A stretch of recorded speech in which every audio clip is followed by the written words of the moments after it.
Apa nih?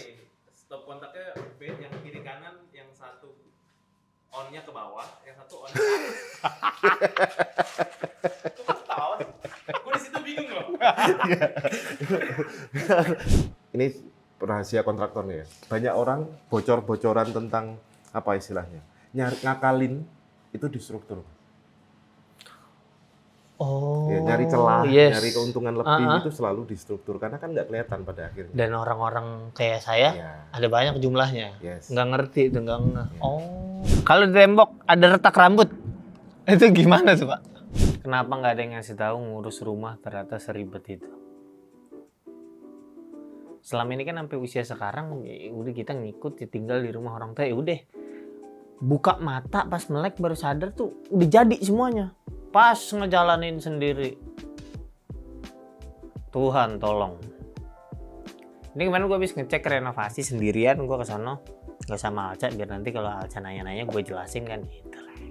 Posisi suami itu harus bisa menjawab pertanyaan dari istri yang kita nanya dulu ke kontraktor. Gue nggak main di sini mungkin seminggu lebih lah, bareng 10 hari. Ternyata udah banyak kecolongan. Tahu-tahu, nih dari ginian. Set, kebangun. Meja belakang juga ada, nanti lo ambil. Tahu-tahu udah ada goresan. Dan yang paling gong, tiba-tiba hang. Udah ada pembangunan candi. Meminta bantuan jin. Udah ada. Ini cepet banget semuanya. Ini cepet banget. Gue sampai tadi gue make sure. Rasa gue kayaknya kalau dari update-updatean timeline kayaknya harusnya belum. Gue kayaknya abang-abang udah pada pengen balik kampung kali, pengen dicepetin semuanya. Jadi semuanya. Gue kan zero ya bikin rumah ya, mentok. Bikin rumah dari pasir aja di itu roboh mulu gue. Untungnya ada Pak Nardi nih dari JM. Jadi gue baru ngeh ternyata balok-balokan gue ini katanya nggak oke ya Pak Nardi ya? Bukan nggak oke Mas. Ada tapi yang ya diperkuat lagi gitu ya? Betul. Oh. Karena nggak boleh Mas, kalau balok itu kan struktur ya Mas. Yes. Penahan lantai 2. Dia nggak boleh sampai kelihatan besi. Besi kan bisa korosi. Oh jadi kalau itu kelihatan keluar itu bisa korosi terus ke dalamnya ini? Iya, makanya kalau yang ini, Oh my ini God. udah kita treatment. Ini udah kita treatment, besinya kita kasih anti karat, terus kita tutup lagi. Nah ini kan biasanya ketutup nih. Sorry kan selama ininya dicat udah bagus berarti. Jangan. Ternyata dalemannya ada begininya, ada resiko-resiko tidak terlihatnya ini. Oke. Oh jadi dibongkar, nah gue ditambahin besi-besi baru lagi nih buat ngangkatin penopangnya benar dia.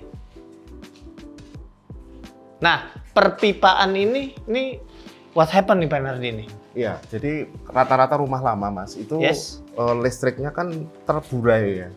Kabel aja gitu? Kabel aja. Nah, Iya. kita pasang pipa, ini namanya jalur kabel konduit. Oke. Supaya tujuannya apa, itu pipa kan ada kode-kodenya Mas. Oh iya, ada coretannya ya? Ada kodenya. Nah itu juga di Mas Bintang nanti ada juga tuh petunjuknya. Oke. Jadi istilahnya untuk maintenance nanti akan sangat mudah sekali karena udah ketahuan pipa ini ngerjain. Oh nyambungnya kemana ini ininya? kemana, gitu.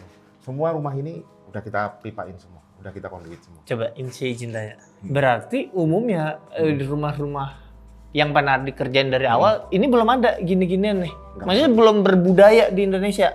Umum per pipa-pipaan dengan dikodein gini? Belakangan ini udah mulai Mas, tapi rumah Mas Bintang aja kan awalnya enggak. Enggak ada. Oh iya bener ya. Makanya kita rapiin ulang semuanya. Oh iya, make sense sih. Jadi gampang ya kalau ngerjain. Saya kira tuh ya udah ya bayangan-bayangan saya sih selama kabel nyambung ini dicetekin itu nyala beres. Oh tidak sesimpel itu CS. Oh ada, iya. Apalagi rumah ini kan semua tanam. Tanam gimana maksudnya? Kabelnya itu semua di dalam. Oh di dalam, oh iya benar, nggak ada yang keluar. Tiba-tiba keluar Yes. di depan gitu kan. Nah, itu lebih risiko lagi kalau tidak pakai konduit tadi, tidak pakai pipa.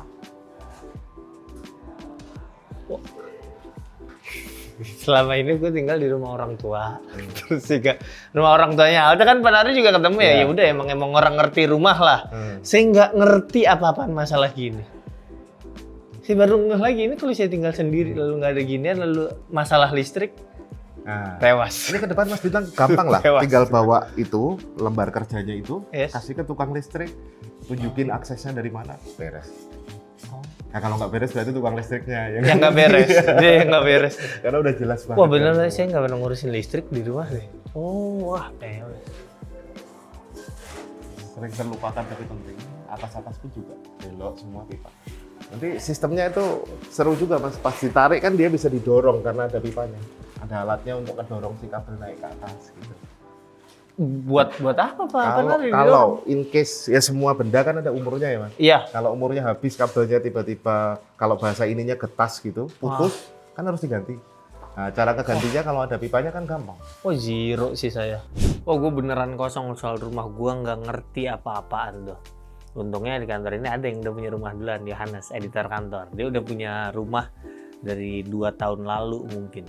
Gue kira rumah sama, maksudnya punya rumah sendiri sama ngontrak tuh ya udah nggak jauh beda gitu masalahnya.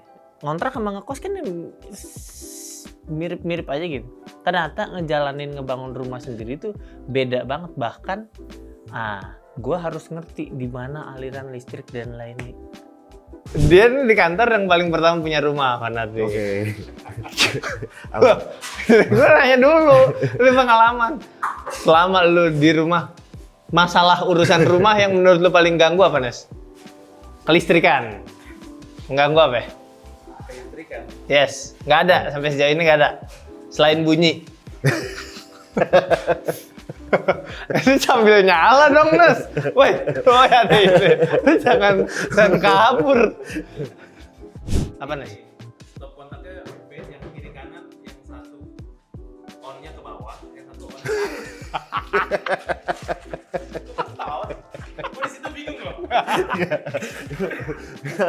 Kalian bener. Iya sih. Oh emang itu ada tipenya ya benar ya? Ada yang atas bawah. Nanti kan ini kan juga kabelnya kan terpisah-pisah udah disetting sendiri gitu. Oh berarti itu emang didesain satu di atas satu di bawah gitu. Enggak di sini yang masang yang coba. Aduh. Oh itu masalahnya. Oke. Awalnya ini udah kecor. Waktu kita ngegali ketemu kita ganti. Ini udah diratain ditutup dengan kondisi udah dihuni 10 tahun lebih. Iya. Ini bongkar baru ada. Wah bener. Ini kalau nggak dibongkar kayak umurnya sisa 2 bulan lagi deh. Gue nempatin langsung. Berapa kali boker udah? Udah meledak gitu. Ini satu lagi di belakang benar ya? Belum ketemu. Perkiraan. Belum ketemu. Ini bukti nih. Video ini dibuat masih belum ketemu belakang ada. Jadi mungkin sekarang lagi dibangun ya, tapi mungkin kalau setahun ke depan bikin video lagi dan belum ketemu, lo akan lihat ada bedeng di situ. Orang di luarnya bikin di situ. Ntar ketemu. Oke lele nanti. Jadi saya itu prinsipnya gini mas, kalau kita beli alat elektronik kan ada manual book ya. Yes. Kenapa kalau beli rumah enggak? Iya kan? Betul nggak Des? Ini yang udah beli rumah Pak, saya nggak tahu. Lu dapat nggak manual book Nggak. No, semua lu cari sendiri. Oke. Gambar skematik tadi itu manual booknya mas. Bener, masuk akal sih. Iya. Oh lu ibarat HP batangan lu. Batangan. Bener. Batangan. Pasar maling tuh itu tuh. Oh iya bener ya. Padahal ini yang dipakai buat 5 tahun, 10 tahun, buat lama banget bahkan ya. Dan masalah itu kan nggak pernah muncul di 1 sampai 2 tahun pertama mas. Anteng di situ. Anteng. Oh Habis itu bener mindsetnya bener. Nanti kitab-kitabnya Mas Bintang tuh akan kepake di kemudian hari. Oh. Dijual pun value-nya lebih tinggi karena rumah ini nggak batangan tadi. Oh. Ada keterangannya lah semuanya, ada ada keterangan. listriknya di mana jelas, saluran airnya di mana jelas, septic tanknya udah ketemu. Gitu. Oh iya. Oh keren. Itu nggak kelihatan tuh. Tuh catat, gue suka banget penjelasan. Iya bener juga. Beli mobil pasti ada bukunya, beli handphone ada bukunya, beli rumah nggak pernah ada bukunya. Pokoknya selama ini yang gue ngeh ya udah nebak sendiri masalahnya apa. Woi udah ada ininya deh. Udah jadi dia ngomongnya. Udah ada gapura. Apa ini kita sebenarnya apa ini Pak Nari? Kalau ini nih. Kan begitu Mas gambarnya. Iya, si ini tuh nggak ada sebutan dalam bangunan ya? Nggak. Oh Kong Liong. Kong Liong. Kong Liong. Oh yang waktu itu dia omongin ya Sama Kong Ibu, Liong. iya. Iya. Nah itu gue sambil lihat-lihat ke atas dijelasin apa aja nih kemungkinan bocornya, kemungkinan rangkanya jadi lemah. Gue dulu sempet beli rumah sebelum rumah yang ini. Cuma nggak pernah gue tempatin sama sekali. Itu benar-benar beli saat situasi tidak clear lah. Gue benar-benar beli kayaknya pas gue galau Alca deh, kayak udah beli rumahnya gitu. Tiba-tiba ternyata tanpa gue cek itu tuh ya baru dicek beberapa waktu belakangannya lah saat nyicil-nyicil mau renov. Ternyata itu dibangunnya pakai pasir yang semennya tuh kurang. Jadi pas dibongkar si lantainya atau lapisan luar dindingnya dikerok tuh pasirnya jatuh. Jadi aja harus ngerombak, nambahin biaya banyak banget tuh untuk ngebenerin itu. Nah sambil ngobrol-ngobrol gue dibocorin tuh rahasia bagaimana kontraktor bekerja. Jadi ini secara overall kalau Panardi dan Pak Danu bisa nilai ini udah berapa persen? 40%. 40%. Iya. Struktur itu ya itu susahnya ini rahasia kontraktornya ya. Banyak orang bocor-bocoran tentang apa istilahnya? Ngakalin itu di struktur. Ya, nyari celah, nyari keuntungan lebih itu selalu di struktur karena kan nggak kelihatan pada akhirnya. Dan orang-orang kayak saya ada banyak jumlahnya, nggak ngerti itu nggak ngeh. Mainnya di situ. Rata-rata di struktur. Di bahannya beda gitu, bagaimana? Beda karena ketanam lagi mas. Iya ketutup lagi itu ya saya. Emang mainnya di situ. Nah, sementara rumah ini seperti kita diskusi di depan, pengennya benar-benar bagus sampai ke dalam kan. Yes. Nah, makanya kita cari setiap hari kita nyari apa yang bisa apa yang memang bermasalah, apa yang masih belum oke. Pekerjaan pertama Mas Daru selain atap ya pastinya itu mas air. Kan kita udah beresin semua nih. Perairan di bawah. Kan nggak kelihatan. Listrik masih ada kelihatan. Air kan tutup lagi. Gue juga nggak ngeh tuh. Bahkan kemarin air tuh masalahnya apa? Kayaknya baik-baik aja deh. Iya. Padahal teman-teman di sini yang wang.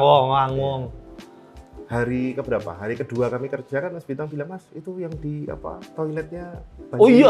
Wah, hari kedua. Kayak toilet bocor tuh ganggu maksudnya. Nah, saya di kontrakan sebelumnya, Pak Nardi. Itu ada tuh kejadian toilet bocor gitu. Cuma bedanya dia tuh tiap hujan aja dan nggak deket dengan kalau ini kan jelas gotnya di depan ya. Jadi dia kayaknya itu rembesan tanah belakang. Jadi emang naik. Nah kalau yang di rumah ini dia naikkan air. Masuk dari got. Jadi kalau ada gua doang mah ya santai kan, ini ada Alca CTVN. Beda. Jangan. Gotnya berenang. Jangan. Oke, Nas, kita lanjut ke yang nanya-nanya. Udah banyak titipan pertanyaan buat Pak Nardi nih. Siap. Dari teman-teman awam rumah kayak saya. Oke. Let's go. Nah, Pak Nardi, ini ternyata banyak kawan-kawan yang ya seumuran saya kan emang usianya membangun rumah ya, awal-awal ya. Ambil nyicil ke apakah, renov kah. Jadi banyak nih yang nanya-nanya nih. Siap. Saya juga jadi gatel nih, pertanyaan pertama Nardi. Ya. Bener nggak sih budget renov itu harus disiapin 150% dari yang di plan? Suka dar-der katanya, tiba-tiba berubah. Gini, jawabannya agak susah ini. Karena tergantung siapa yang ngeplan. Kalau yang ngeplan kayak Mas Bintang mungkin bisa 200%. Iya dong. Kalau yang ngeplan kan di dalam perusahaan konstruksi itu ada namanya estimator, Mas. Estimator itu tugasnya mengestimate biaya. Kalau dia 150% yang ngomel saya. Nah, tapi kalau orang awam kalau saya 2000 tiba-tiba ada barbecue aja tiap sore. Itu maksudnya. Jadi kita harus prepare. Jadi itu emang dari tim kontraktor apa estimator namanya? Estimator. Iya. Lah tapi kan ya itu ya ada posisi estimator. Cuma kan tiap kontraktor mungkin beda-beda kan. Dari dikasih biayanya segini.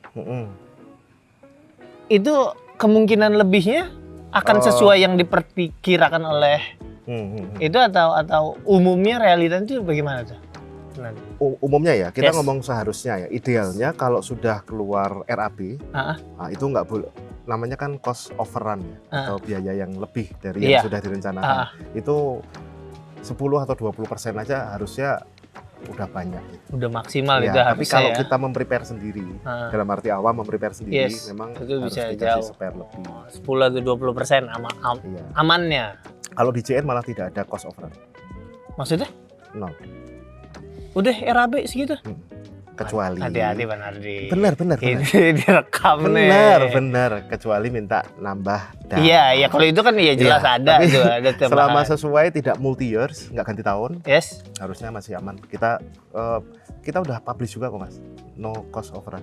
Direkam nih Mas. Ini direkam ya? Iya. No cost overrun. Jadi ini yang teman-teman nanya 150% harus disiapin. Kalau di JN, kalau waktunya sama, nggak ada tambahan ini itu, Iya. nggak. Yang hitung saya ya. Yes. Yang Iya benar, jangan lu yang ngitung. Beda itu mah nanti. gitu. Kayaknya dekat rumahku pasir segini, nggak bisa, Iya. nggak bisa. Harus beneran coy pasar ya. Oke. Ya karena suka bingung juga. Konsepnya mirip sama saya dulu pas nikah.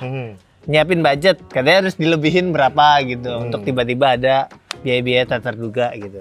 Itu mah gara-gara ini kali ya, emang sayanya manajemen persiapannya nggak oke kali ya.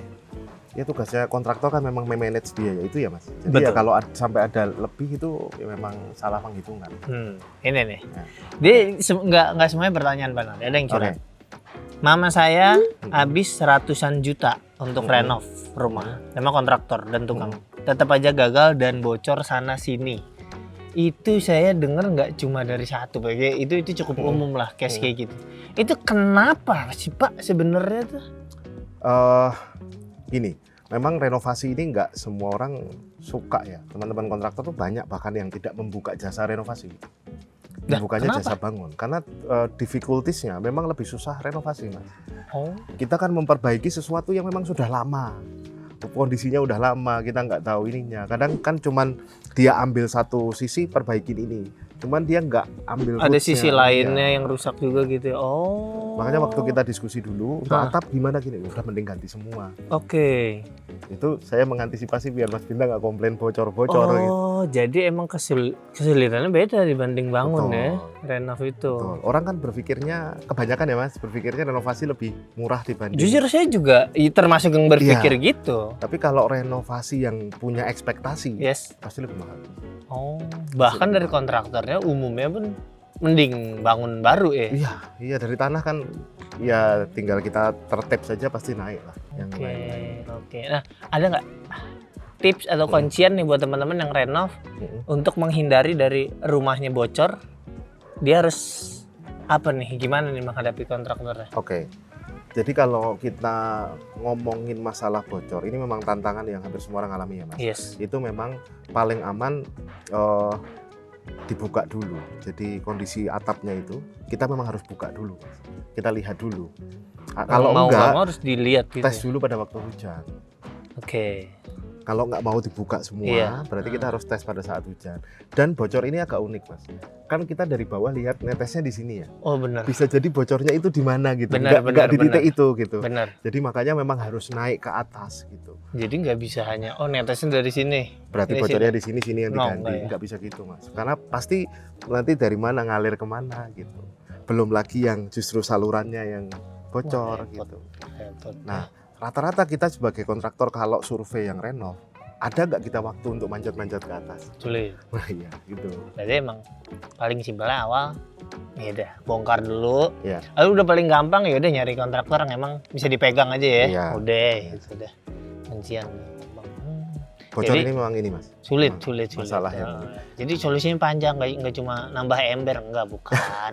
Bukan. Kasih anduk. Enggak, bener, jangan, enggak, bukan Iya. itu solusinya. Iya, biasanya kami nggak mau hitung dulu untuk atap. Kalau memang ada indikasi kebocoran, jadi atap itu di luar RAB pertama biasanya. Oke, Jadi- karena nggak kelihatan. Betul. Supaya nanti pada saat sudah jalan, tukang bisa naik, cari masalah, baru kami keluarin RAB lagi. Oke. Nah itu mungkin tips ya untuk nyari kontraktor, hitungan kebocorannya nanti gitu. Oh, ini tips buat kontraktornya ya. Enggak juga sih ya. Oh, boleh. untuk teman-teman Oh, juga. benar, benar. Jadi jangan dihitung dulu karena kan Mas Bintang cerita sudah pakai kontraktor masih bocor Yes. karena dihitung dari awal yang belum tahu penyebabnya. Oh, akhirnya ketika ada penyebabnya dibagi-bagi aja tuh si budgetnya. Iya nggak terselesaikan ke situ. Gitu. Iya. Tapi kalau dihitung setelah tahu penyebabnya kan harusnya kalau amanah ya teratasi. Tuh, teman-teman. Tuh. Ya karena nggak kelihatan gini mah, benar harus hati-hati, jangan tergiur sama yang gue berani nih harga murah nih. Iya, Kontraktor itu juga hati-hati tuh ya. hati-hati. Itu resiko tuh, hati-hati tuh. Nah, teknis lagi nih. Tapi ini juga saya sering nemuin nih, Pak. Oke. Kalau di tembok ada retak rambut. Itu gimana tuh Pak? Wah, ini Apa juga, digambarin kepala sekalian? ya itu solusi juga sih. Nah, kalau kita ngomongin retak ini macam-macam Mas. Ada beberapa yang memang cukup langsung dipoles saja bisa kalau memang retaknya nggak terlalu parah. Bener gitu, ya? langsung. Lu janji retak rambut ya, bukan rambut gimbal ya? Gimbal tuh ke sini. Itu berarti tembok lu udah kebelah tuh. Lu masih tipis. Ini. Nah, tapi kalau otaknya agak parah, memang harus sampai dibongkar dulu dan diulang. Itu juga ada situasi-situasi yang kayak gitu, Mas. Karena Perbedaan di mana Pak? Sampai titik mana? Oh ini udah harus dibongkar nih. Yang biasanya digini-giniin kalau udah jatuh itunya. kalau itu bongkar semuanya. Biasanya kalau sudah dua sisi itu agak bahaya ya. Kalau Oh dari dalam dan luar itu selaras itu. itu bahaya. Oh. Terus lokasinya juga ada di mana. Tapi kalau ini kita ngomongin struktur, biasanya kita nggak ada toleransi ya, Mas. Kolom, balok itu memang harus utuh. Nggak boleh ada gitu-gitu. Ya, tapi kalau dinding itu kadang masih bisa diperbaiki. Oke. Nah, kadang kalau memang retaknya nggak terlalu parah, kita bisa aja jebol plesternya, terus kemudian kita ulang itu masih mungkin. Kalau nggak cukup dikompon atau dipoles saja juga tidak ada masalah kalau memang tipis. Oke. Beda-beda treatmentnya. Beda-beda treatment. Lagi-lagi ya, Pak? Udah lah, orang yang ngerti aja suruh Iya, ini. betul. Nah, Pak Nari, kalau di kontraktor, ini secara bisnis Ya. umumnya, Ya. itu cukup ini nggak akrab dengan garansi nggak? Iya. Ada itu, Ada. umumnya kayak gitu. Ada. Oh, Nah, garansi ini gini, Mas. Jadi kalau terutama rumah baru itu kami pasti ada garansi. yes. Gini, kita ngomongin kalau kontraktor yang di tender itu sistemnya biasanya namanya retensi. Jadi Ini ada retensi tadi, bingung sih. duit si kontraktor ditahan dulu sama pemberi kerja Oke. sampai dengan beres. Oke. Itu kalau kita ngomongin ke proyek pemerintah, Yes. BUMN dan lain Yes. sebagainya. Ah. Tapi kalau ke swasta biasanya ngasihnya garansi antara biasanya 6 bulan sampai 1 tahun. Yang Oke. berani ngasih 1 tahun sih top sih. Oke. Kami itu ngasih 6 bulan. Jadi selama 6 bulan dan bukan kerusakan karena penggunaan ya, Mas. Bukan parkir mobil kemajuan. Drrr. Dan nabrak Enggak tembok beda. door gitu. Iya. Itu Bukan, biasanya ya. tetap kami perbaiki. Tapi yang umum memang harusnya ngasih. Oke. Berarti dari teman-teman Jen itu ada garansinya. Ada garansi. Ada garansi. Nice. Ada garansinya. Jadi buat teman-teman yang khawatir, aduh bagaimana nih? Mungkin kan banyak yang ngerasa takutnya habis udah jadi udah hilang gitu. Ya. Bingung nanya ke siapa ini. Di Jen ada garansinya. Tenang teman-teman. Tuh. Teknis banyak teknis kayaknya, banyak emang tukang ya nanya ya maksudnya lagi ngerjain rumah terus ada masalah apa ya, oh nitip nanya deh kayaknya bener nih, Nah, kita coba. titip tanya Oke. Mas Bintang tolong, ini udah pakai tolong nih, Tolong, ini kayaknya penting, emang penting. udah ngaduk semen tinggal ini gimana ya gitu. Dak beton Oke. agar kuat bertahun-tahun tidak jamuran, solusinya Dak tidak jamuran. Kalau gini, biasanya kalau yang jamuran itu tembok ya. oke. Ya dong, kan tembok karena misalkan ini kan tembok ini kalau di sini jarang sih Mas, tapi kalau di daerah yang rata-rata perumahannya itu berasal dari apa namanya sawah, Oh ya, dialih-fungsikan, itu biasanya muncul tuh, baik itu bisa Bandung-Bandung black atas tuh, Bandung-Bandung mold, Selatan itu tuh di banyak dekat tuh. rumah saya tuh di Solo tuh banyak tuh yang Iya. bekas sawah kan. Biasanya tembok tuh muncul tuh jamur-jamur. Kalau Oke. itu ya. Tapi Oke. kalau dak itu kalau kuat ya banyak ya anunya ya, urutannya ya, dari mulai pembesiannya harus benar, campuran semen ini teknis banget Mas, nggak apa-apa ya. Teknis nggak apa-apa Pak. Campur, Ini menunjukkan bahwa berarti campuran semennya emang benar. yang punya ngerti CS, Iya ngerti. Enggak cuma majang doang di depan. Lu ini sebelum tek nanti ikut ngegali. Terus nanti boleh. Terus Pembersihan. apa? Jadi kuat itu satu dari bahannya, dari pembesian tuh ininya ya Mas ya, ukuran besinya dan lain sebagainya gitu. Oke. Terus kemudian campuran semennya, Oh itu ya. Gitu-gitu. campuran semennya jatuhnya betonnya itu sendiri. Oke. Terus kemudian dari sisi gambar pun juga kekuatannya harus diuji. Oke. Jadi urutannya dari gambar harus benar, baik gambarnya maupun penghitungannya. Kedua bahan campuran dan lain sebagainya untuk kuat ya Mas.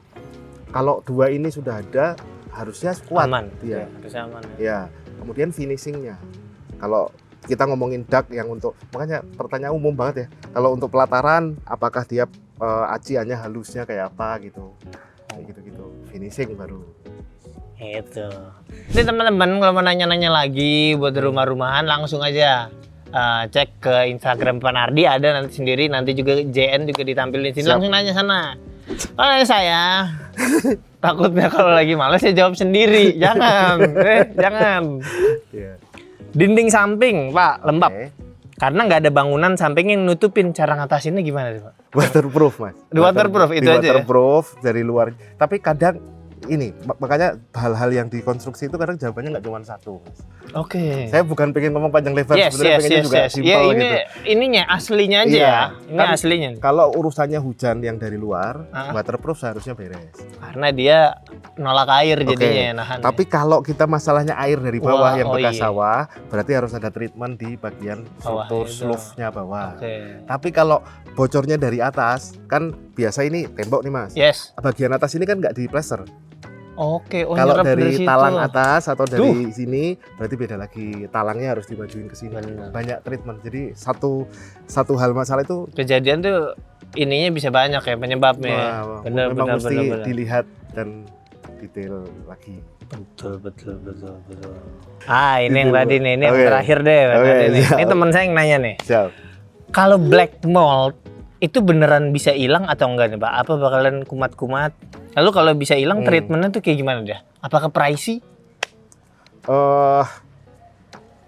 Langkah pertama biasanya harus dikupas dulu. Memang harus dikupas dulu. Catnya itu. Ya, cat maupun aciannya. Oke. Sampai ke plesteran bisa. Tapi kita harus tahu dulu penyebab black moldnya ini apa. Apakah lembabnya? Oke.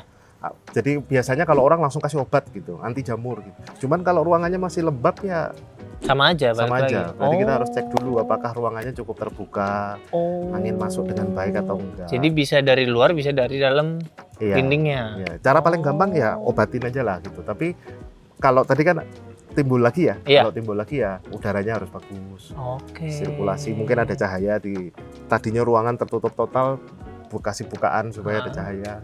Oh, Ini rumah bintang itu full, rumah Mas Bintang, full cahaya. full cahaya ini. Mantap. Full cahaya. Nah, itu dia aktivitas gue ceki-ceki perkembangan renovasi rumah yang dijalanin bareng Jendela Nusantara. Happy aja sih gue di jalannya. Progresnya tuh kecepetan bahkan menurut gue. Terus yang enaknya transparan, ada kameranya di rumah. Jadi kita bisa lihat update realnya per hari. Doain aja semoga lancar prosesnya. Gue nggak sabar sih ini gimana makin rapihnya, makin sesuai desain ini. Thank you.